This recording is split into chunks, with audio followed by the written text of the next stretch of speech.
Welcome to our channel. Today we how to download and use Azure DevOps for build pipelines, detailed guide step by step clearly. To download and use Azure DevOps for build pipelines, start by opening your preferred web browser.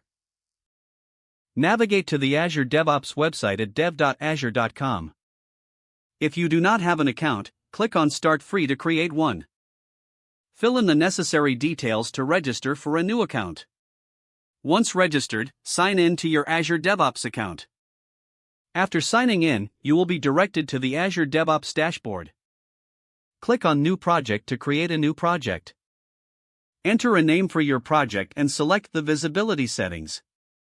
Choose whether to use Git or Team Foundation version control for your repository. Click on Create to set up your new project.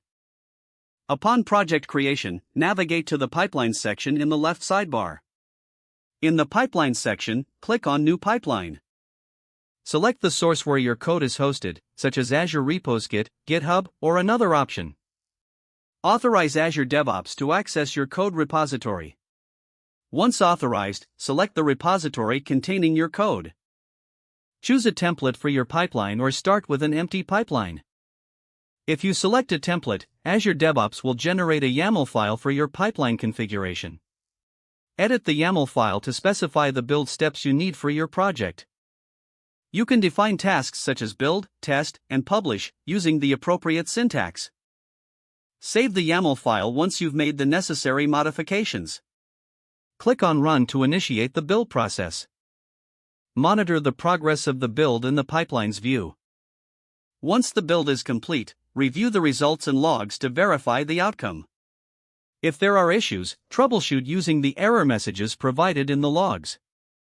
After validating a successful build, you can proceed to set up release pipelines if needed. To do this, navigate to the Releases section under the Pipelines category. Click on New to create a release pipeline. Follow the prompts to define the stages and deployment settings for your application. Don't forget to like this video and subscribe to our channel for more step-by-step tech guides.